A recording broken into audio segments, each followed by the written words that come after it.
Welcome to the Real Estate Espresso Podcast, your morning shot of what's new in the world of real estate investing. I'm your host, Victor Manash. This is the weekend edition where we interview notable people from the world of real estate investing. Today is no exception. We have a great guest, except our guest is not actually from the world of real estate. This weekend, we have someone very special, all the way from London, England. Welcome to the show, Roy Smoothe. Hey, Victor. How's it going? Thanks for having me here. I'm looking forward to this conversation. Great to have you here. So, Roy, we've got to know each other, and we have several mutual friends, and former Kyle Wilson and Robert Helms, and you're in a different space. You're in the world of branding. But before we actually even talk about what you do, let's talk a little bit about what branding is. I come from the school of thought that branding is what people who don't know you say about you. What people who don't know you say about you. And so the question is, how does that, first of all, does that resonate with you? And number two, how does that play into the work that you do? I kind of look at it differently. Branding is how you put your brand out there that people don't know you get to find out about you, and how people who don't know you become interested in you, and how people who don't know you get excited about you, and how people that don't know you want to build a relationship with you. That's my perception of branding. Very interesting. I think branding is extremely important. It's a proxy for people doing due diligence. You know, for example, if there's two hotels next to each other, one of them is called the Best Beach Hotel and the next one is called Hilton. Oftentimes, people will choose Hilton because they don't want to go through the work, the effort to figure out if the Best Beach Hotel is truly the Best Beach Hotel. And often, branding simply is people's laziness coming to play, and they want to take a shortcut and figure out, is this someone who's known, who's recognized, and therefore am I interested? Does that make any sense? Yes, it does. And then the skill in branding is how you position yourself against the Hilton Hotel. First of all, you've got to get noticed. The Hilton Hotel gets all of the kind of marketing real estate, yeah? So you've got to position yourself so you're building your brand is next to the Hilton Hotel. So when they look at an opportunity for which one they're going to go to, yours stands out in some way that you think, you know what, I need to go and find out more about that one before I go and book the Hilton Hotel. There's no question we live in a very noisy world and everyone's trying to get attention. Against that backdrop, you focus not just on branding businesses, but also branding individuals. And that's more your specialty. So why don't we talk a little bit about your journey, how you got involved in this particular line of work? That's a really good question, actually, Victor. My journey probably started 13 years ago, 2007. I went to this very high-profile charity event. It was kind of £500 English pounds to actually go and get a seat at the table. So I was at a table with several celebrities, sports stars, and high net worth individuals. Had a good evening. They were all great people. At the end of the night, we were just kind of like socializing, and I was kind of like taking photos of these people that I could send to them in an email just to maintain that relationship. I got home and I was looking through the photos, and I was in some of those photos, and I looked at myself and I just said, Roy, you kind of look out of place in that environment. You know, I looked okay, I looked smart, I was well presented, but somehow I just didn't seem to fit. Partly because at that point I was kind of overweight and I kind of looked like an ordinary guy. I didn't look like a celebrity, a sports star, etc. And I thought to myself, I need to make a change. So the next day I got up and I just started running. I couldn't go very far. I ran probably about half a mile at a slow pace, but that was the start of my journey. I actually took action on that thought that occurred after I'd saw my brand image. So from there, I thought, okay, I'm get in shape physically, but I want to look good, not only in that kind of environment, but just on a day-to-day basis, because I was an entrepreneur and I needed to get out there and get the visibility and get noticed. So that's when I actually started taking or paying attention to first of all, my brand image. We're here on an audio podcast, and for the listeners at home, I'm going to create a visual for you, because when Roy walks in a room, he definitely catches your eye. You've got to be thinking of a bowler hat like something Charlie Chaplin would wear, except bright red in color. If you happen to be looking down and you don't notice the hat, then you would notice the shoes. So he definitely stands out, and he definitely has this aura about him that this is someone who is interesting, that you want to get to know the second he walks in the room. And that's something that you cannot manufacture. It's you either wear it and you wear it genuinely, or if you try and wear it to try and be somebody else who you're not, it doesn't work. And he wears it and it wears it very naturally. How did you come across this particular look? And when you look to help someone develop an image for themselves, how do you figure out a look that works for them? Another very good question. Okay, and it's all about authenticity and fitting that role or that image you're creating. So part of my branding is not just the physical look and how they dress, but I try and find out about the person. Before I even start down the route of creating the outfit, the style, the image, I dig in deep to see what is their personality, what are their beliefs, what are their kind of like unique characteristics. Once I know that, I can help them bring out their true self in their brand and find kind of like the imagery, the profile, the marketing that fits that true image that I've actually dug into to find out. So the main thing about my branding, I call it cool branding. That's my my brand, so to speak. What I do is I help people develop that cool factor. I bring the extraordinary out of the ordinary in people, products and services. But my belief is with branding, it's based on three things. One, how you turn up, which is how you look. Two, how you show up, which is how you actually deal with people or interact with people. And three, how you leave those people. So you walk in, you make an impression, you're having that interaction, you make an impression. When you leave an impression. And the impression you leave is your brand. I love that.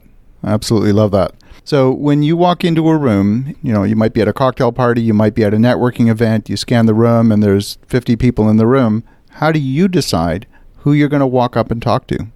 Funny enough, now it's the persona. I think a smile is one of the most important parts of a person's brand, and their nature. So the clothes will obviously get my attention. Then when you look deeper, you can see, the physiology of the person, how they are interacting with other people, how even on their own, they're kind of standing and making themselves available to be relational. And a smile is the first indicator. Somebody smiling, laughing, chatting, you think, okay, that's the person that I want to interact with. So going back to branding and how I put it all together, it's the look that's got my attention, the person and how they interact that make that decision. That's the person I want to talk to. Because you're always looking for a friendly face when you're networking or even going to a meeting. You don't want to sit next to a guy who is sitting there, not interacting, sour-faced, just on his phone. You want somebody you think it's going to be easy to interact with. But saying that, some of my really good friends have been people who you would have thought are downright miserable. And that comes back to another element of branding, is that you're not just looking for the person who looks good and seems to be fun, etc. You're going out looking for that fun in a person who might not be projecting that. And I make a lot of friends that way because I go out of my way to make friends with people who aren't necessarily looking friendly. So it's a mixture of all those elements, basically. You've worked with some of the greatest of the greats in the world of business and self-development. You've worked with Jim Rohn. You've worked with Les Brown, with Brian Tracy. Tell me, how did you get involved with some of those incredible people? Through relationships with people who are connected to those guys. And it has helped because of what I do with my branding, because they've noticed me. We've built the relationship. I've added value to that relationship. They've been excited of sharing their relationship with me, with those kind of people, knowing that the most important thing is on introducing me to those people, I can actually bring value to them. So I always say there's a lot of value in yourself. And if you can have the interaction with the right people, that value will come out and it will be shared in the right places. Well, this next part of the conversation is decidedly not real estate. You're also a music producer. And tell me where that fits in. Everybody likes music. Everybody's got their favorite genre. music creates a kind of mood in people's lives, yeah? And if you can... I love music myself, yeah? I've always been a music fan from when I was a kid. I'm not a talented musician. I used to play the drums. I used to be in a band. I used to go to kind of a lot of live concerts.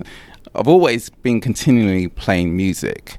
So how it turned into a business for me was, at one point in my life, I decided I wanted to be a motivational speaker, and I wanted to reach out to young people. So I went down the road. That's the first time I met Les Brown, actually. I went to a Les Brown training event to become a speaker. I was going through the process. I wasn't very good. So what I did is I put music behind my speeches to make me sound better. Yeah. And it's a deep story, to be truthful. Yeah. So I did that, and I created my kind of first mini album, so to speak, with a number of messages on. And it was quite funny at that time. One of the speakers, Art Dokes at the event, he labelled me the chocolate James Bond. Yeah. And that's stuck now, actually. So my kind of like first message was about me being the chocolate James Bond. And trying to remember the line, it was kind of, you can take my car, you take my weapons, but the only thing you can't take is my woman. Yeah. And at that time, obviously I was married then, and I had a young son who was 7 years old.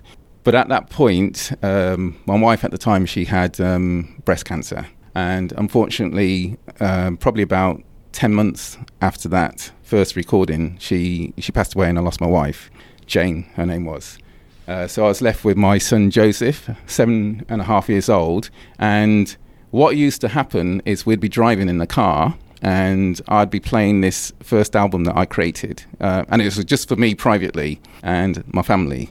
And we'd be driving in the car, and Joseph would be listening to the tracks, sitting in the back listening to the tracks. And he'd say, "Dad, can you put on track number 4 where you talk about this message?" So I'd change the track, and he'd say, "Yeah," whatever his response would be. Then he'd say, "Dad, can you go and play track number 9 where you talk about this?" And I just thought, wow, this is a powerful tool for actually developing my son. So after Jane passed away, I was inspired to use the music and the message as a tool or resource, betterly put, to motivate my son, inspire my son, teach my son about life, business, entrepreneurship, without me having to sit down at a desk or a table in a chair and say, "Joseph, life goes this way." I just kind of got messages from different places, put them in the music. That was my method of coaching Joseph. And it worked. He's a great kid. Yeah, he's 23 now. He's a very, very good entrepreneur. Got a very stable, strong, happy, mature level mindset. Is liked by a lot of people, and that's because of the content that he got from these messages that I was mixing in music. So in initial stages, it was for Joseph. Then I thought, well, this is a great tool because I'm getting a benefit from it as well. Why don't I get messages from people like Jim Rohn, who I started to get into at that time? Les Brown, obviously, I was into because I went to Les Brown's training event.